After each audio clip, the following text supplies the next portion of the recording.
Hey there guys, Robert here, and welcome to episode 845 of Logo History.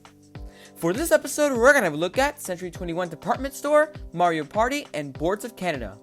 First, we'll start with Century 21 Department Store. Here's the short bio so you know what Century 21 is.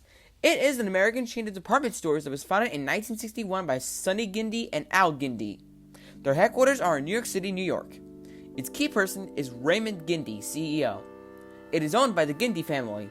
They have 13 locations in Manhattan, New York, Brooklyn, New York, Westbury, New York, Morristown, New Jersey, Paramus, New Jersey, Pittsburgh, Pennsylvania, Queens, New York, Upper West Side, New York, Elizabeth, New Jersey, Philadelphia, Pennsylvania, Sunrise, Florida, Staten Island, New York, and Yonkers, New York.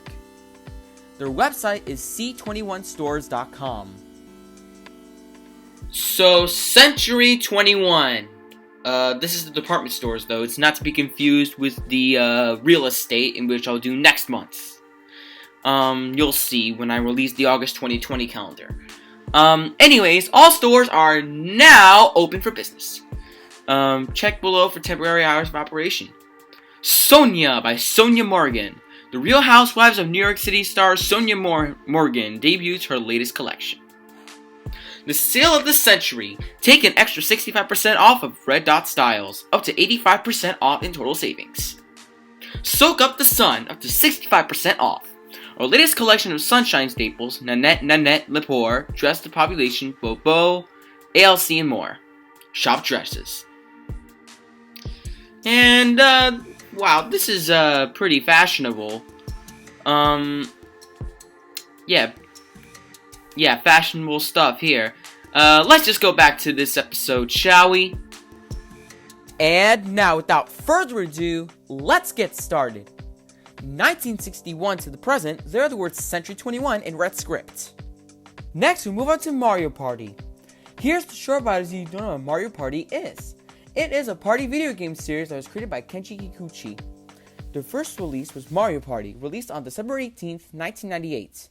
Their latest release was Super Mario Party, released on October 5th, 2018. It was developed by Hudson Soft, Capcom, and ND Cube. It was published by Nintendo. It was musically composed by Yasunori Mitsuda.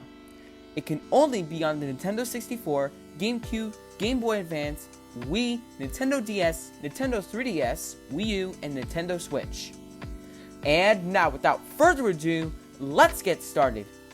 1998 to 2012, there are the words Mario Party in red, green, and blue text with black outline and an orange 3D effect.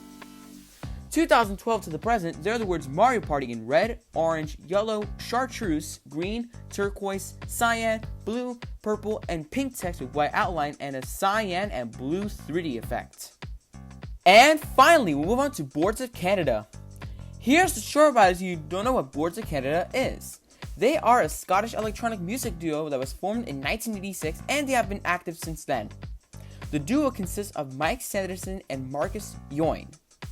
Their past member was Christopher Horn. Their website is boardsofcanada.com.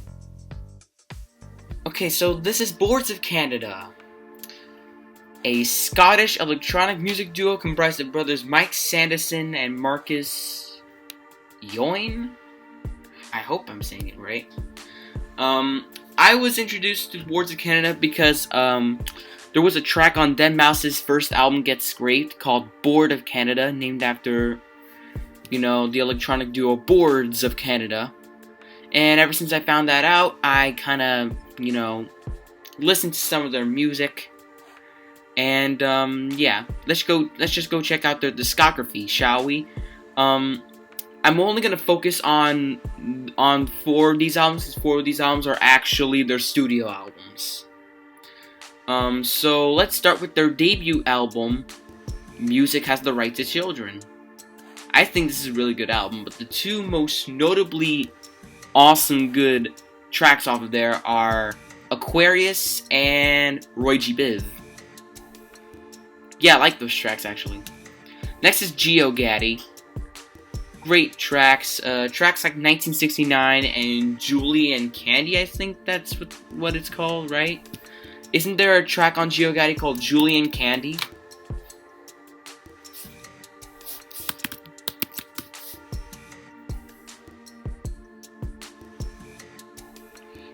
Yeah, Julie and Candy, yeah. It's a good track, I guess. Yeah. And then their third album, The Campfire Head Phase. All the tracks are great, especially Dave on Cowboy. I love Dave on Cowboy. It's really awesome. And then the final track off of that album, Farewell Fire. The first time I listened to that track, I was on the verge of tears.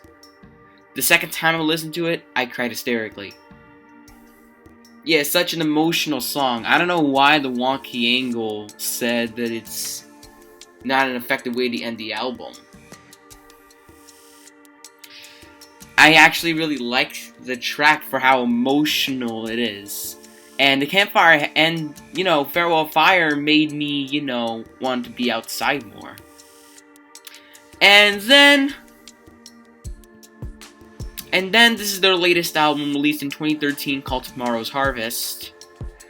I got nothing much to say about their new album, because I really haven't listened to it that often. But I think there's like a track off of there called Gemini. This is probably their second zodiac sign, track. The first one being Aquarius from Music Has the Right to Children. Yeah, Farewell Fire might as well be, one of my favorite tracks from them for how emotional it is. From the Campfire Head Phase. I don't know why the Wonky Angle said that it's not an effective way, to end the album, but you know what? It's just his opinion. You can disagree with that opinion all you want. I even disagree with that opinion, because in my opinion, I think it's a beautiful track. Beautiful track. And I think it's a beautiful way to end the album. But I do know that most of the tracks on the Campfire Head Phase, they're happy. Ending it on a sad note doesn't seem too bad, but actually ending with Farewell Fire, I think it shows that eventually all good things must come to an end. That's how emotional it was to me.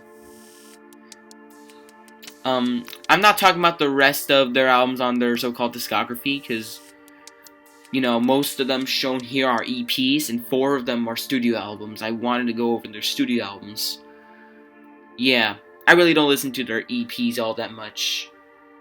Let's just go back to this episode, shall we? And now, without further ado, let's get started. 1994 to the present, there's a green house and green trees above the words Boards Canada in green text. All these things are inside a yellow background. Alright, that's it for now, guys. Thank you so much for watching this episode of Logo History, and I'll see you tomorrow for a brand new episode. Stay tuned for episode 846, Clark's and Aphex Twin. Also, be sure to like the video, share this with your friends, and leave a comment down below. And don't forget to subscribe with notifications turned on so you don't miss another video from me, as we're on the road to 4,000 subs. Bye for now!